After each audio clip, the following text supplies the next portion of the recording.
She fell, she fought, and in the end, she emerged victorious. This is the woman of today, and she is made of steel. Come and watch how she slays.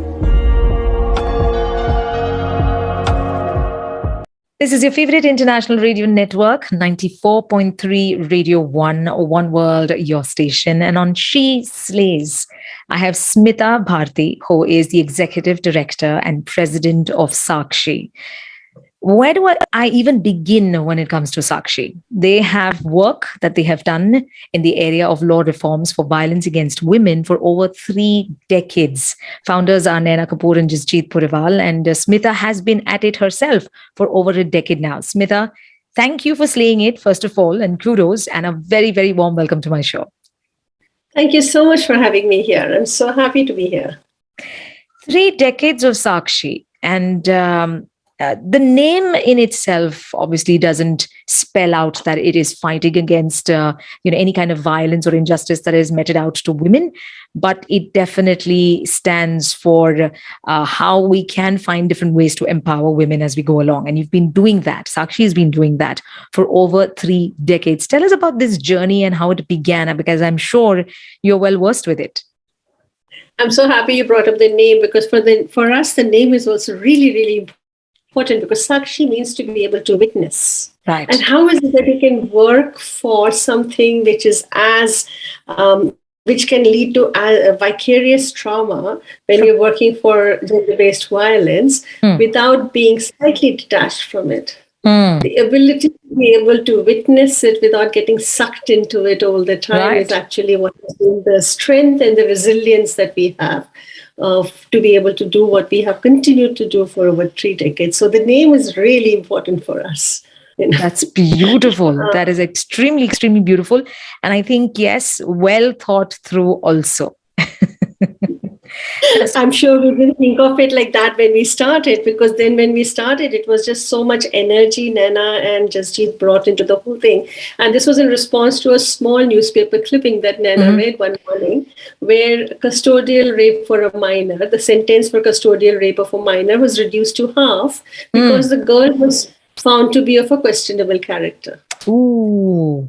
Yes, this is as far back as 1992, and that is when we started. And parallelly, at the very same time, we had the Bhavri Devi in Rajasthan, the Nirbhaya of the 90s, when the entire country just rallied around that and said, okay, this is atrocious and cannot happen. And so while everybody was moving towards criminal justice, Naina paused for a minute and said, hey, what about the behavior that happened before the actual sexual assault happened on ground, right? Right. And we didn't have a framework for sexual harassment at workplace at that point of time. Yes. So that is when she got together and she filed Vishakha versus State of Rajasthan. Wow. Which has gone on to give us the Workplace Sexual Harassment Act that we have in 2013. Wow. Now, you spoke about sexual harassment at workplace, and there have been umpteen number of social issues women have been facing world over. We're very well aware, but given the culture and subcultures that India has, and this for one reason or more is also associated with the diversity we are fortunately otherwise gifted with. But I think it also brings along a lot of these issues, because every culture, every community has their own subcultures and mindsets. And then we are all bringing that under one reform or under one constitution that is called India. So it has been difficult from the beginning. And then you were trying to, change the mindset of people, make women more stronger. Tell us of a few other things that you have done at Sakshi, which has changed the lives of women across India. I don't know where to start, but let me just continue from where I left off a little bit, and that will give us a trajectory of the movement, because parallelly at that time when we were fighting this public interest litigation, there was another case that was brought to Sakshi, which was on child sexual abuse. Okay. And this was a case from the Central Secretariat. A senior officer was sexually abusing his 6-year-old daughter. And Sakshi was invited in to Wow. work with the daughter to help, understand what was really happening over there. Okay? And again, I'm talking about the late 90s. At that point of time, we lost that case. We lost that case because the definition of sexual assault was very limited. It was only about penile vaginal penetration. That's it. Right? All right. And as a result of that, then Sakshi then filed another public interest litigation called Sakshi versus Union of India, in which we asked for many things, including an expanded definition of sexual assault. We asked for child-friendly mechanisms for the court and deposition of children, and many other things, right? Right. Many years in the court, but we still lost that case again. Wow. Because at that point of time, we were just not ready. And that is what they said. We were ready to include and expand the definition of sexual assault to include all the behaviors that we are talking about over there. Sure. So what went to our favor and for all of us, we also approached the law, the 172nd law reform, and it all got accepted in the 172nd law reform, the recommendations. Wow. And those recommendations then went on to inform your POSCO, your JJ Act, your DB. Right. So all of those recommendations have then formed the bedrock of all the other laws that have come into place over here. Right. So that was like one huge chunk of our journey.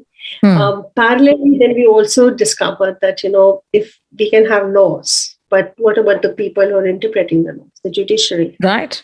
Right. If there's gender bias there, then I can have the best law in place, but the interpretation of that law is still going to be not in the flawed. favor of yes. It's going to be flawed.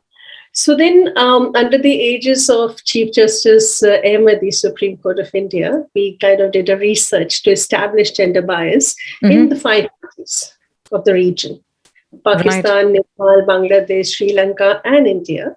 Right. And subsequent follow-up action of that was that we introduced gender equality education for the judiciary, for Supreme Court, High Court, and District Court judges.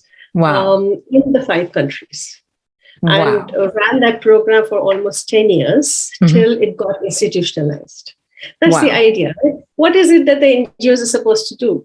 We identify a gap, we find a solution for that gap, and we make sure it works somehow or the other. And if it doesn't work, then we find another solution, or we keep trying to find a solution. And then when something works, we try and get it institutionalized. When it's mainstreamed, our work is done, then we move on to the next gap. So that's what we did. And then from there, then we moved on. When we finished this, we said, okay, what is it that we want to do now next? We had no laws. We had the laws. From the laws, we had the interpretation of the laws. We kind of brought in that whole gender sensitization there.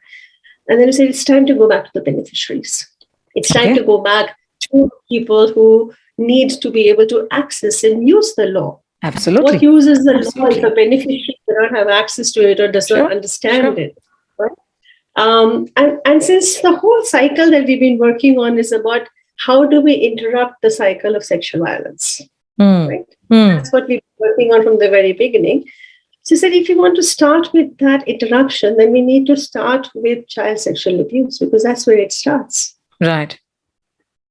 You lose your sense of personal boundary, autonomy. You start accepting, you normalize violence, sexually violent behavior. Right. Then you start accepting sexual harassment. Then you start accepting domestic violence. Then you accept intimate partner violence, because you lost it all as a child. Right. Then when we started working on that for the beneficiaries, after having worked with Sakshi versus Union of India and all of that, we went back to the study that at that point of time in 2007, the ministry had put out, in which they said 1 in 2 is a survivor of child sexual abuse in India. Wow. Okay. I'm saying it's a startling figure. That's what's coming to my mind. But even that is an understatement. Understatement, absolutely. And I'm talking about 2007, 2022. Right. Okay, I'm talking about figures from then. Right. And at that point of time, they said that 90% of it happens within trusted circles. Yeah. Yes. Very true. And less than 50% get reported. Mm. So we are facing here something which is happening within a family unit, Yes. which is impenetrable. Yeah. Okay. How do you address something like this? Because if it has to stop, it has to stop there. Yes. I mean, there's much that we can do after it has happened, but the damage has happened and the trauma, it is the impact on GDP is 2 to 8% globally, if you look at it, right? Trauma, productivity. I mean, if we are living with suppressed trauma, the impact on productivity as adults, like it's huge, right? Right. So what do we do to prevent it from happening? That was our approach. How do you prevent brilliant. it from happening? So if you want to prevent it from happening, then we need to be addressing the 4 major barriers that are there. Denial. Nothing like this happens in our country. Right. Okay. Silence. If it has happened, keep quiet. Don't talk about it. Yeah. Then shame. If you want to talk about it, then my God, that's so shameful because you have been abused. So you are burdened with this huge sense of shame that buries you inside. Absolutely. Right? And if you do overcome that shame and speak about it, then you're stigmatized. Yeah. So we had to overcome denial, silence, shame, and stigma if we had to do something which was preventive in action. So we had the second factor. So the first was that we needed to be able to get inside the families because external interventions for family is impossible. Right. I mean, it happens, but it's difficult. Right. We had to overcome these 4 barriers. And we wanted a systemic approach because that is how we have worked all through. Yes. Yes. But because we can go drop by drop, but what about creating a systemic approach? That's what we did with the judicial education program. We did that with the laws. Sure. Then we said, okay, who's the young adult that we want to talk to? We should talk to them. We can't talk to the ones who are steeped already in the patriarchal mindset. Children are not the ones that we need to talk about for child sexual abuse because they need to be able to live their childhood. Right. They need to, it's a responsibility of the adult to look after them. Yes. Yes. Not children. Not teach the children what you should do and what should not do. It's for us to be accountable. So who's that young adult or who's the adult that we're going to be talking to? So we decided it's going to be the youth, 18 to 22-year-olds. The young who just come here, they're taking responsibility. They're the future of our country. We're the youngest country in the world right now. Yeah. So how do we make it systemic? So then we went and we lobbied with the Ministry of Youth Affairs and Sports. And we got them to give us a partnership with their NSS. We targeted specifically the NSS, National Service Scheme. Right. Because here is this set of youth who are coming with this mindset of giving service, social service. Right. So that one barrier is overcome, right? Absolutely. Absolutely. But there is this, and every college in our country has an NSS unit. Yes. Like every you have an NSS. NSS unit. Yes, they do. Yes, they do. We have about 40,000 colleges. Right. Most NSS units have about 100 students at least. Right. Right. We're talking about 40 lakh students every 2 years. Right. And if each one of these is equipped to become a preventer of harm, sure, who's equipped with information and tools to be able to recognize it, to be able to address it, to be able to de-escalate it, to be able to report it, and to be able to resolve it if it has happened with them, then it can be a social tipping point. Wow. Wow. So that's what is our the Rakshin project, which we are engaged with right now for a few years.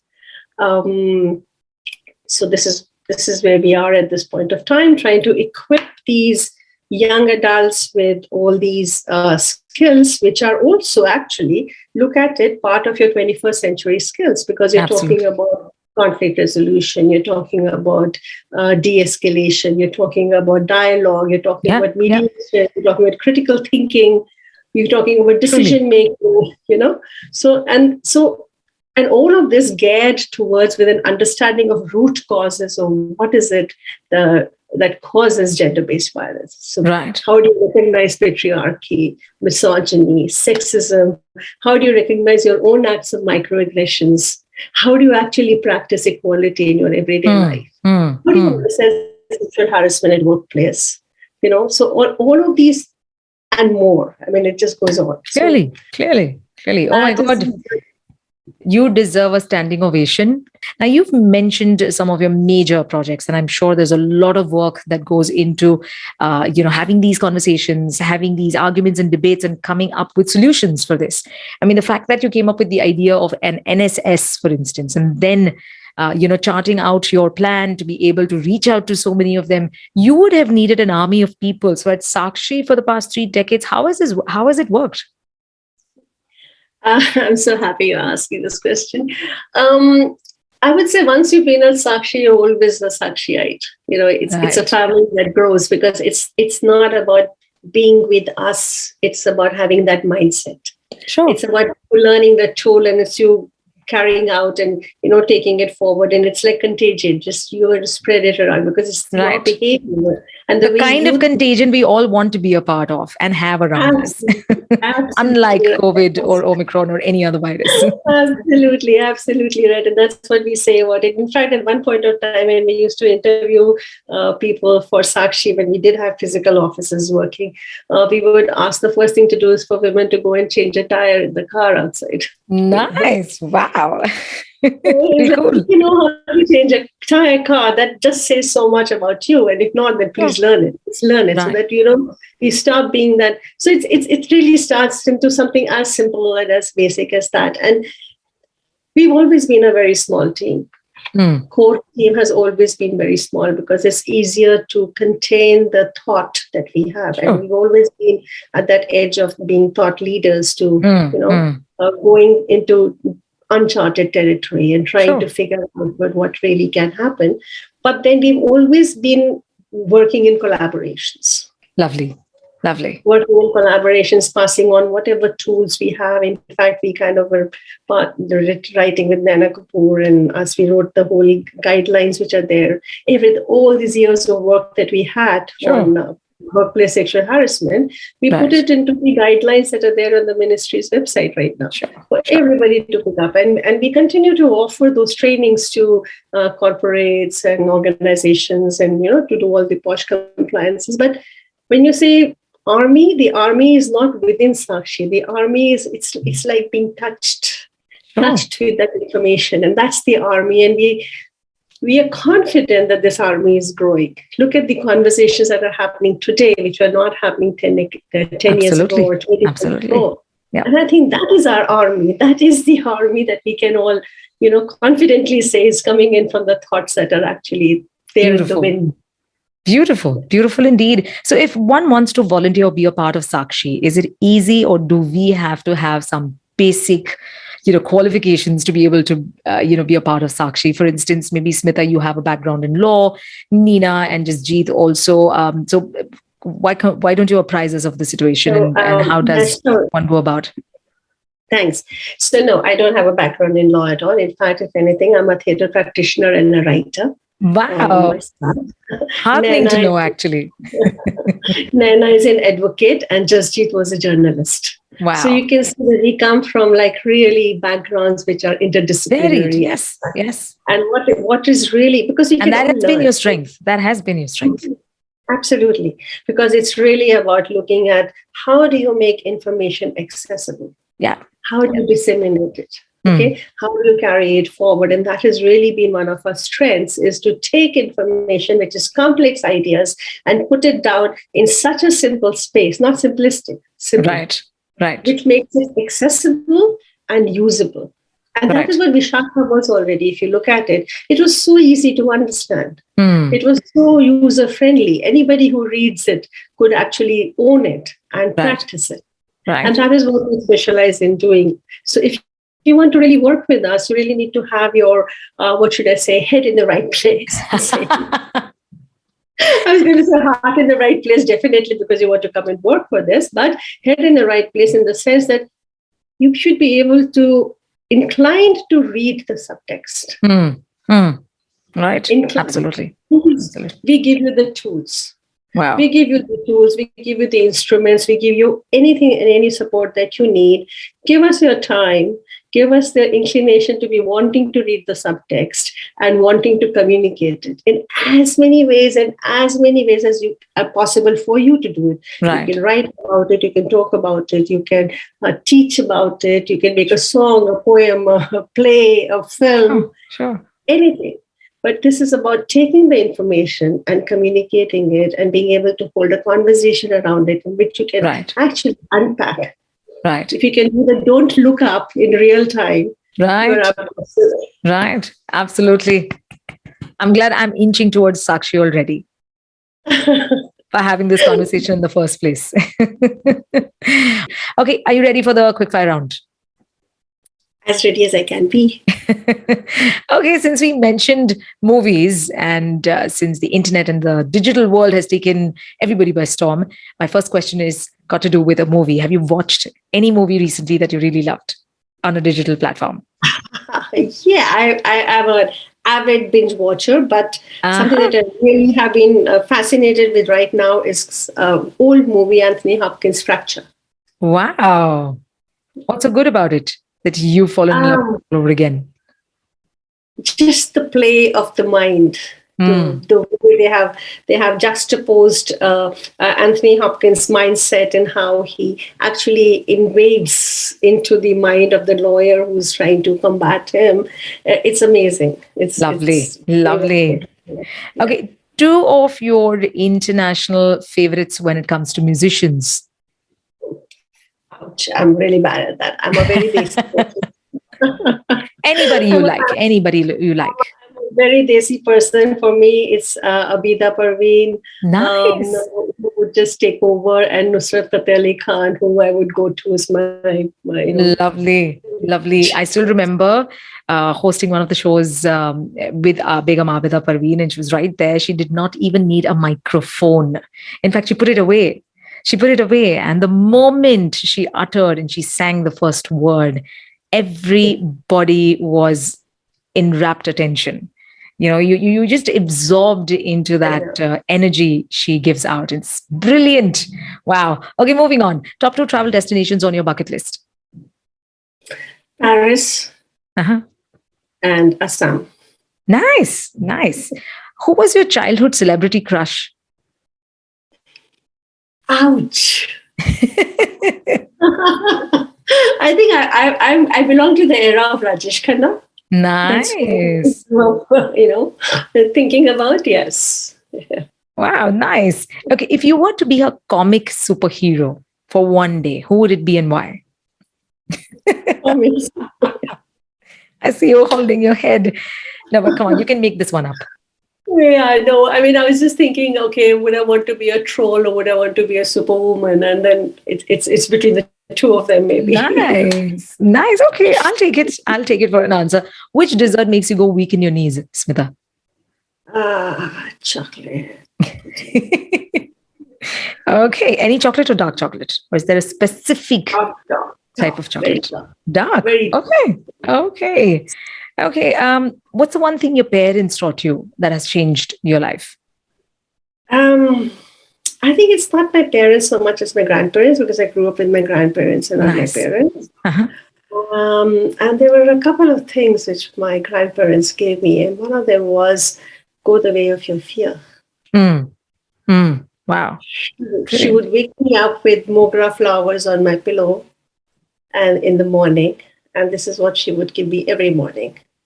Go the way of your fear. Wow. And the second thing that she gave me was, I'll say it in Punjabi and then I will say it in English. She used to say, Apna mariye swarg na jaiye. And it literally means that if you want to experience the beauty of heaven, you actually have to die first. In the sense, like, you cannot get the fruits until you're the one who's actually doing the work. Brilliant. Wow. You've had some real inspiring heroes in your life, huh? Absolutely. Beautiful. That's where it all comes from. Okay, what's your favorite time of the day? Morning. Early morning. What's your favorite beverage? Coffee. dark and black. Yeah. Yes. Okay. And what is it that you really value in people that you spend time with? What are the qualities you value in them? Vulnerability, Mm. honesty, and fun, humor. Nice. Okay. And the last question is, what's the one thing you're excited about that's up and coming in the year 2022? So I shared with you that I'm a writer. I wear the Yes. hat of a writer, and one of my pieces which I have written is going to be made into a OTT serial. So I'm really excited about that. Brilliant. I'm sure you still have some sort of embargo, so you're not really putting it all out there. But I will get back to you very soon to talk about it in more detail. But thank you so much for this.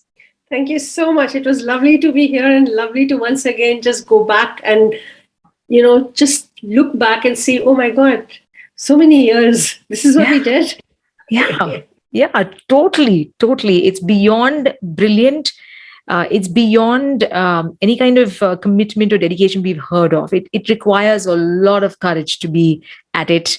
And you guys have been doing it unflinchingly. Thank you so much once again. Thank you. And that's another story for another day. Yay! Subscribe to our YouTube channel and hit the bell icon so you never miss a video from Radio 1.